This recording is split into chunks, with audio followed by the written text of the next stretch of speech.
Alright, so here we are with just a little bit of our 285 million point run on the tower. You can see down below there we didn't really use a whole lot of filtering with two of us. There really wasn't a need. It was more about finding a balance between slowing the heavies down enough to make them manageable and allowing them to come up fast enough to not make them a chore at the end of each wave, mopping them up. If you're going solo, you have to do everything you can to slow them down because it's just not as easy to manage them. But with the two of us, we found that it was a little easier not to slow them down too much. So you can see our setup up on the top here. We got a lot of springs set up. That's mostly for these hunters and goblin sappers that like to run on those springs. It really makes the hunters a whole lot easier to deal with. If they do make it around that corner, you've got this whole other run of springs here that you can stop them on, and they were really kind of a non-issue throughout the whole run. So you can see here we've basically got Wyatan's kill box set up. I think he used 6 springs in front of the void wall. We're only using 4. I found that the 2 furthest out away from the void wall would end up putting guys into the wall above the void wall and then actually lose combo points on it.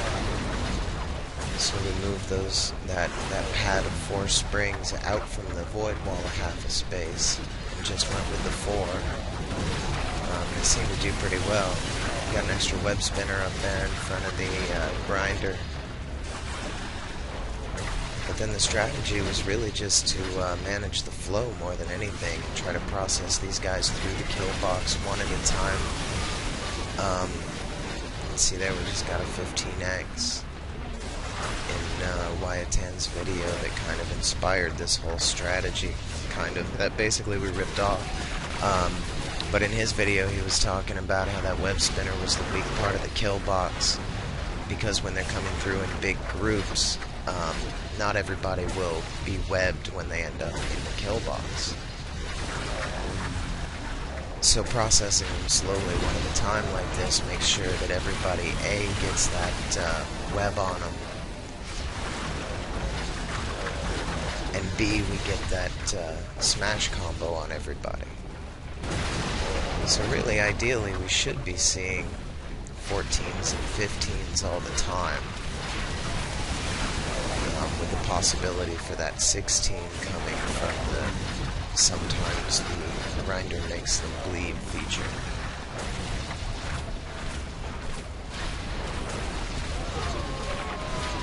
Loadout and everything is all pretty standard fare.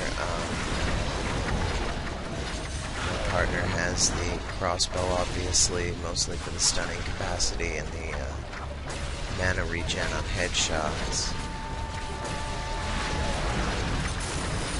One of the biggest things that I found was the importance of using that wind belt wisely.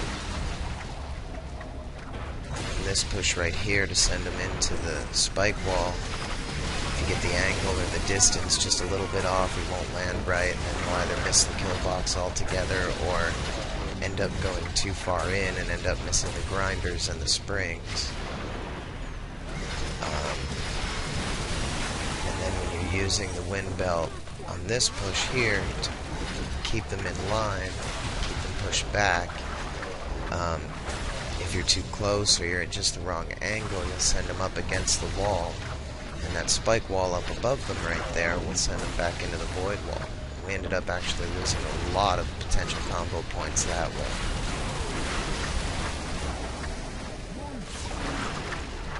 So really the potential for scoring on this map is way higher than where we're at right now.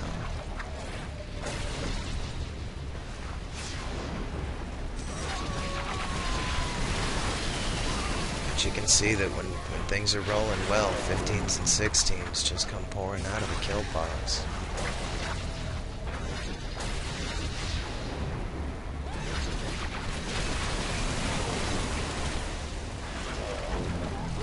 just on a personal satisfaction note, it's nice to pick all these guys up and, you know, look at them face to face, introduce yourself, talk to them a little before you throw them into their demise.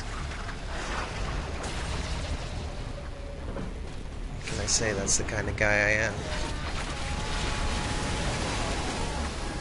So you can see there, he just tumbled through the kill box. He didn't even get into the grinder, but we still got a 13 off him.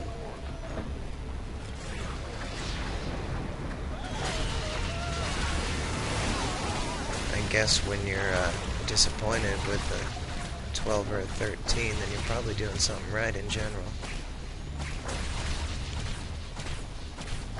The biggest problems that we had through all of this was the waves where the big groups of earthlings and elementals would come out. I think it's like 20 and 22. Then maybe even one up in the 30s where it's just ungodly amounts of those guys. They ended up busting up our barricades pretty good, and we had to replace most of the barricades up here on top. But still, between the vampire gauntlets and the crossbow stun, it wasn't much of a problem to end up fighting them all. The void wall with the wind belt is a good way to kill off the little guys that end up coming out of the bigger ones when you kill them. So here we are at wave 52. Not a whole lot's really changed down below.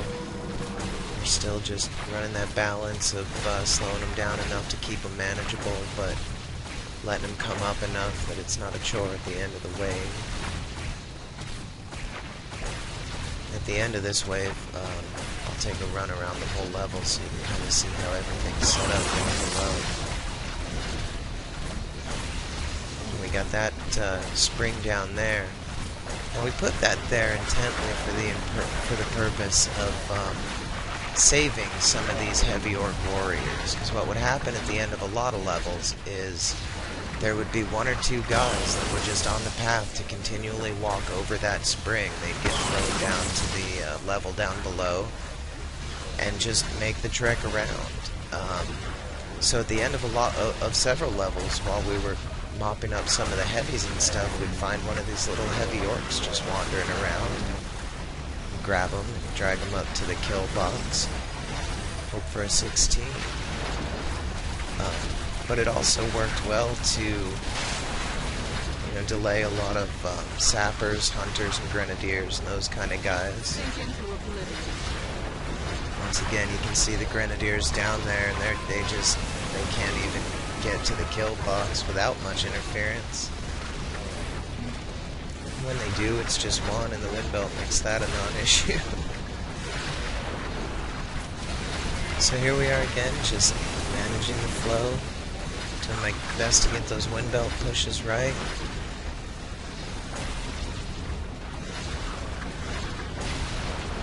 We get some 11s and 12s, but mostly what we're seeing is 14s, 15s, and 16s.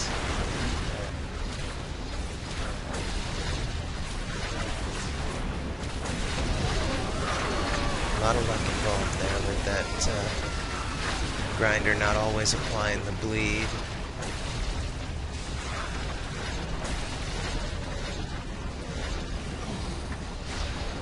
But as a co-op strategy, I don't see where it could be much better than this. We worked on it a lot, trying to, I don't know, burn a 17x out of there or something, but we just couldn't come up with a way to do it.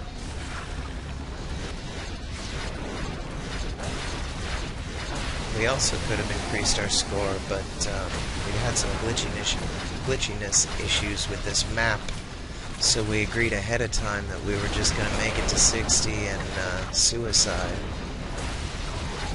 Hope against hope that the score actually saved and registered and everything. So that I wouldn't be surprised at all to see this map be able to go up to 350 million without a problem. Consistent wind belt pushes, and just a longer run. That's how it really takes.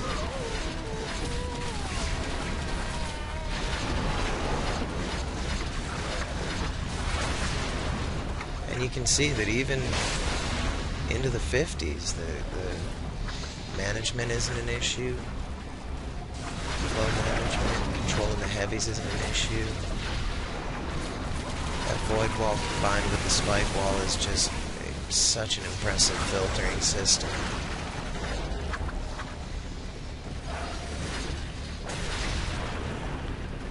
So we're getting down to the last couple guys in the wave here. Hoping for some good numbers. Some 13.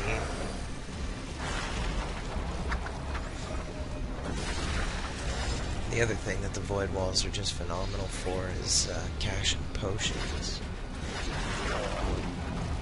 You can see down at the filtering wall down there, there's at the end of every level, there's potions and money left over.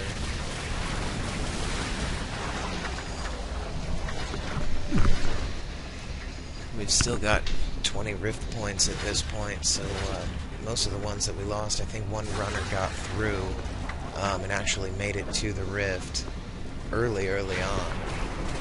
The rest of it was just from us dying for silly things. I have a habit of stepping into lava that I'm trying to break. For some reason, the flaming pumpkin head just makes me want to go for lava. So here's the run around the level. You can kind of see how everything's set up. It's really pretty basic. More meant to slow people down than to do any real damage.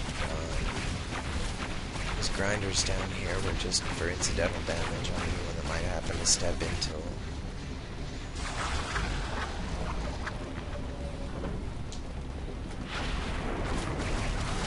And here we are at the end of wave 60. Got this one last dead orc walking. My 16x on him. One more guy that got a little windbelt buggy on us. So we're gonna put him through his paces. See what we can get off of him. Try to finish up strong here. There it is. Ending up on a 16 and a 15. Got one mountain troll left to clean up. Just can't make it up those stairs.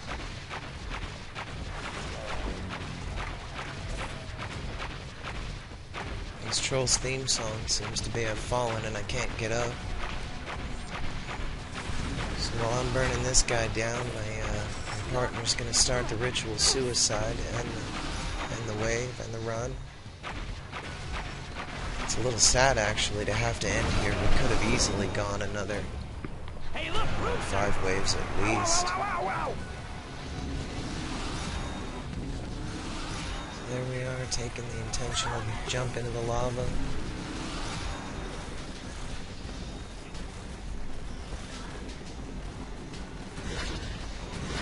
And, there it is. It's the end of the run. At this point, we're hoping against hope that score is actually going to pop up in post. That is wave 60, 285.5 million. Thanks for watching.